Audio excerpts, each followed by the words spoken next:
Welcome to the Wrestling Fan Sector channel. Today, we will discuss the events of the long-awaited AEW Full Gear 2025 show. The beginning of the show has become quite unusual, and that's why. The show started with a protracted match for the CMLL Trios Championship, in which the Sky Team, consisting of Mystico, Mascara Dorada, and Neon, and the family of Don Callis, consisting of Kazuchika Okada, Konosuke Takeshita, and Hechicero met. This confrontation brought mixed feelings to the audience. Both teams demonstrated their skills, but the pace of the match showed that it was dragging on. The moments that were supposed to be exciting went on for too long and didn't leave the audience enough time to appreciate them. Sky Team, combining their technical techniques, eventually prevailed, which was a pleasant surprise for their fans. However, the general perception of the beginning of the show remained blurred, and the audience could not fully enjoy the victory.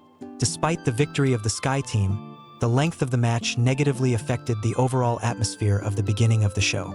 This has created uncertainty in the expectations of further AEW Full Gear 2025 events. Let's hope that the next matches will take this negative note off and raise the level of the show to new heights. Subscribe to the Wrestling Fan Sector and stay tuned for further discussion and analysis of AEW Full Gear 2025. Let's move on. Two impressive wrestlers came together at the opening of the AEW Full Gear 2025 show, Pac and Darby Allin.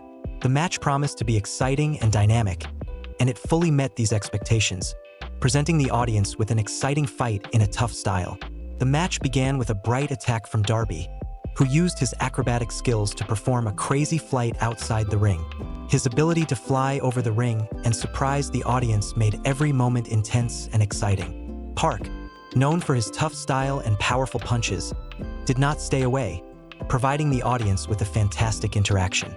Special attention was drawn to the moments when Pac mocked the already injured areas of Darby's body, ripping off bandages and attacking vulnerable spots. He showed his cunning and psychological tactics in the ring. These moments made the fight even more intense and added drama to it. The match was getting more violent and unpredictable by the minute.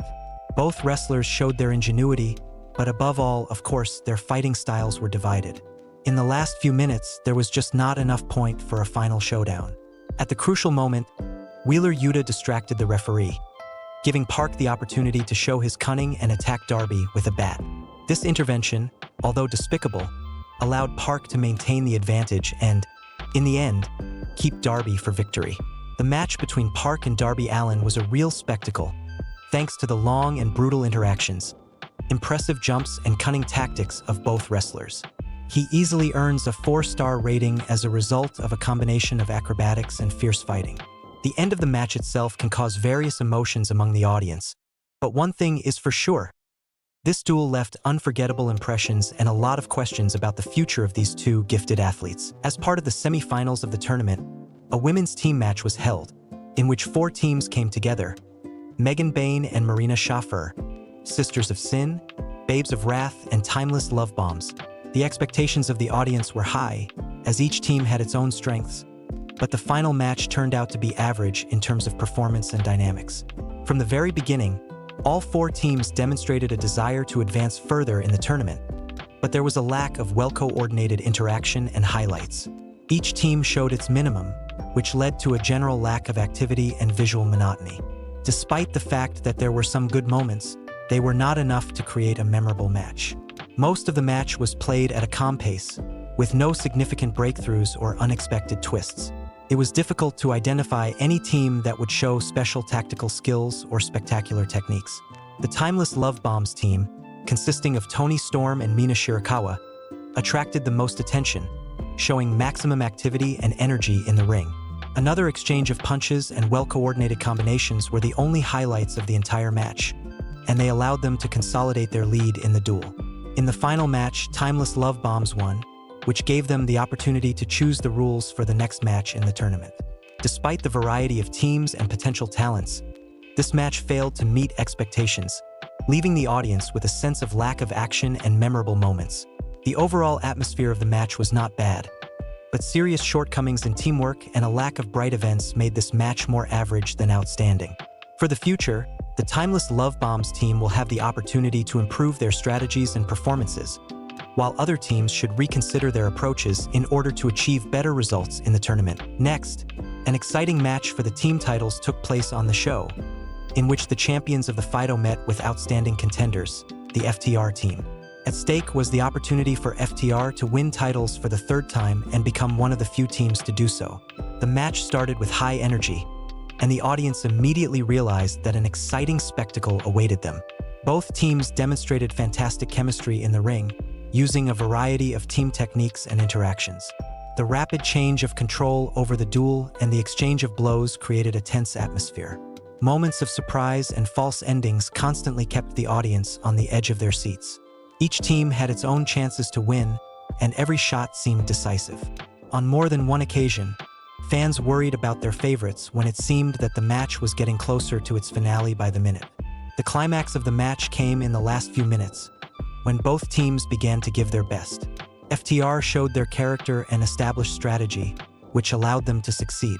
In the end, Cash Wheeler and Dax Harwood successfully held the final reception, which led to the retention of Burdito and allowed them to become the new AEW Team Champions. This triumphant return to the top was a landmark moment for FTR, making them only the second team in AEW history to win team titles 3 times, along with the Young Bucks.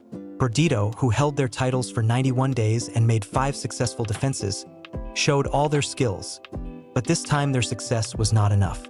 The match between Burdito and FTR turned out to be a brilliant, memorable, and intense match.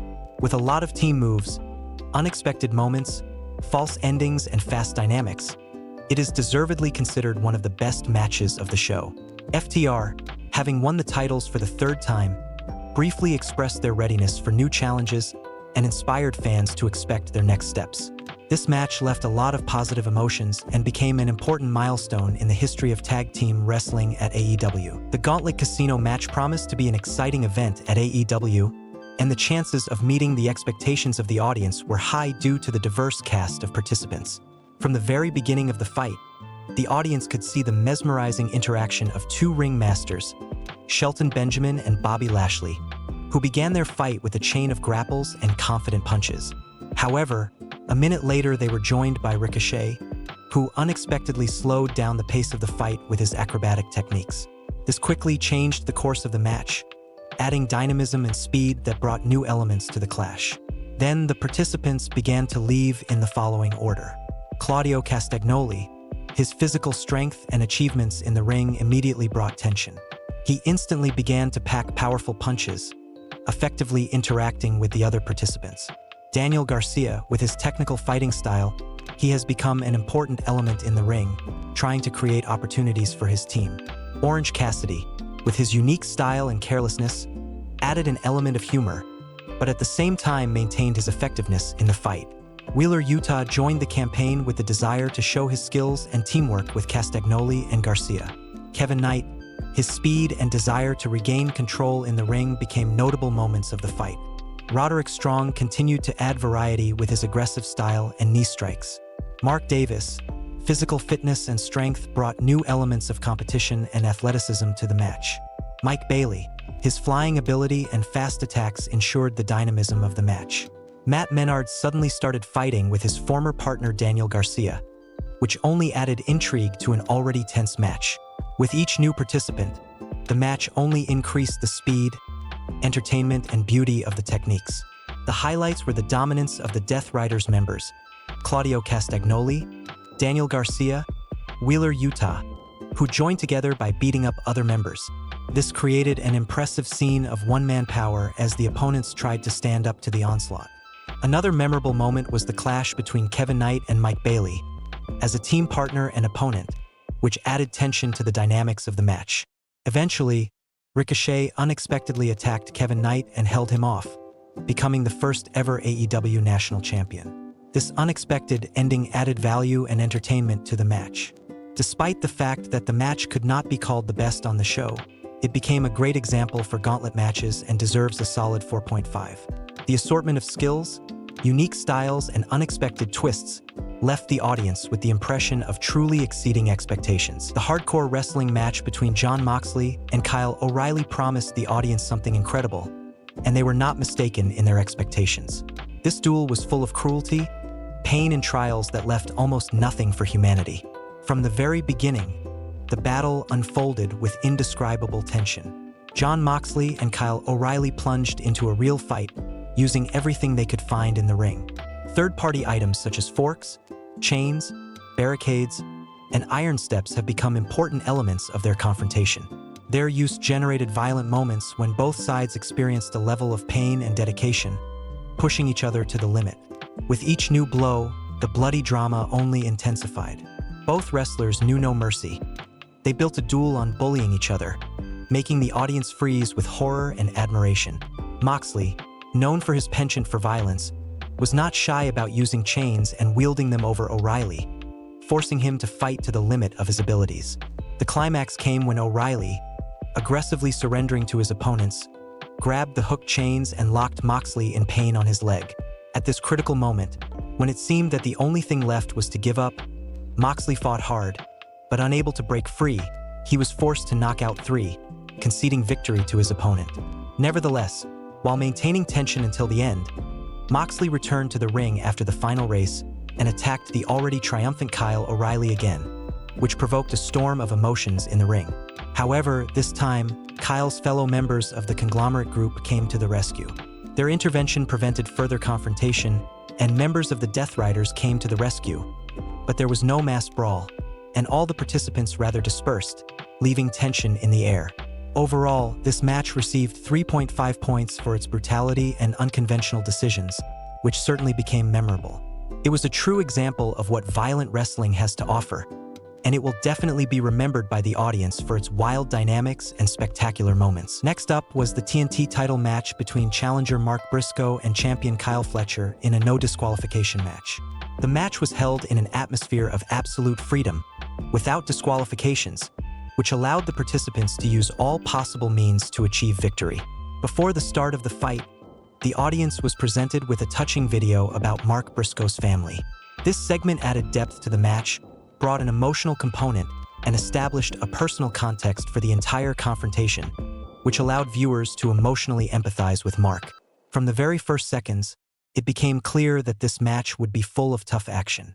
Both participants actively used the surrounding objects, tables, turning out on bends, and hard throws, focusing on the physical impact on each other.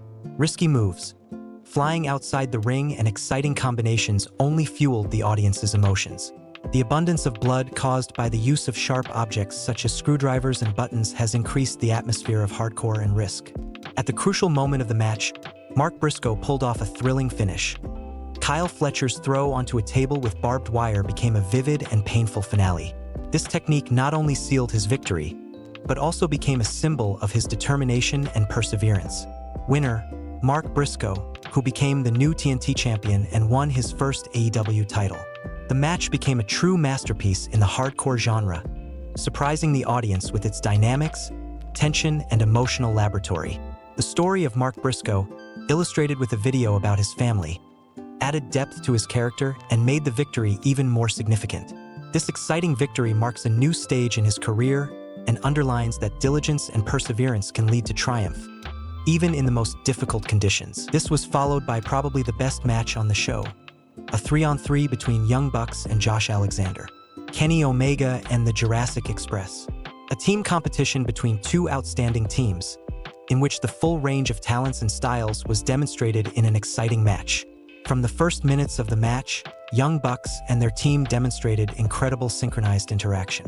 Each participant showed maximum productivity by working together and combining their unique styles. The match was packed with high-speed action, technical wrestling, and multiple unexpected holds.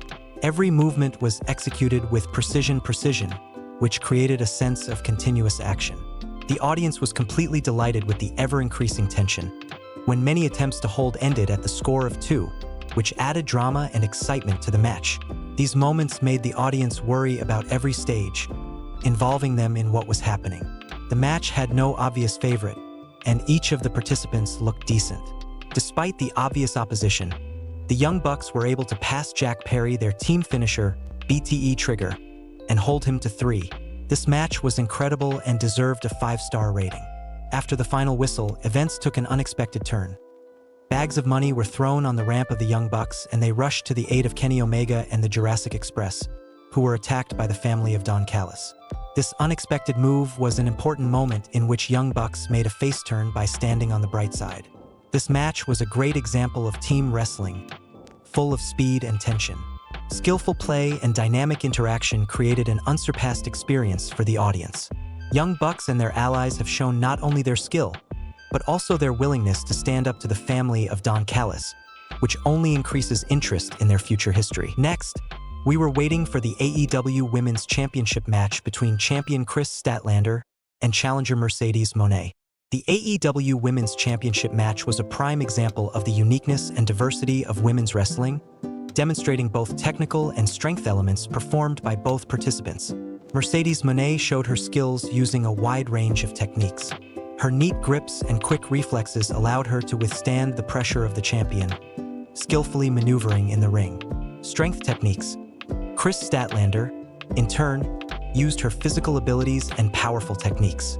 She possessed cunning and energy, providing dynamic play and breaking through Moné's defenses. The match was played on equal terms, which added intrigue and tension to the audience. Both wrestlers demonstrated not only their skills, but also their bravery by agreeing to risky maneuvers. The audience was fully engaged in the action, and every moment was steeped in anticipation. In the final of the match, Chris Statlander, finding her last reserves of strength, was able to win a decisive victory by driving her finisher on a Mercedes Moné.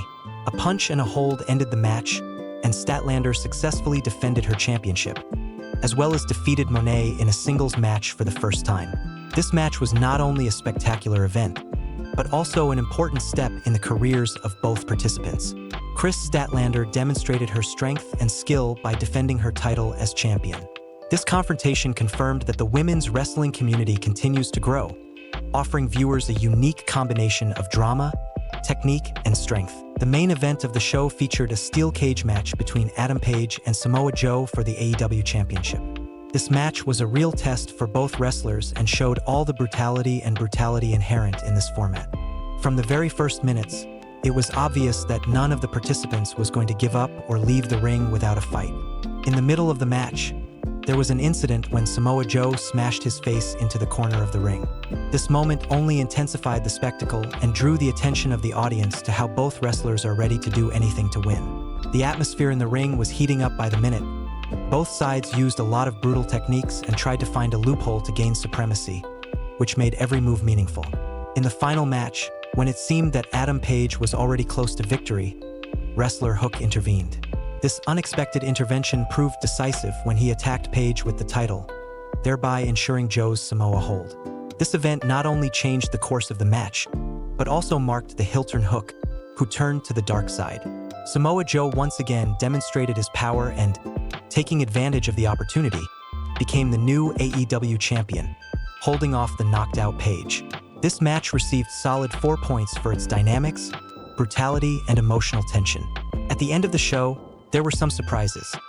Dave Strickland returned and attacked Joe's group, showing that he was ready to fight for the title.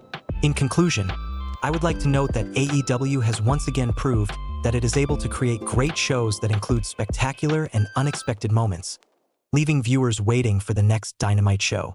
And I give the show itself a solid grade of 4.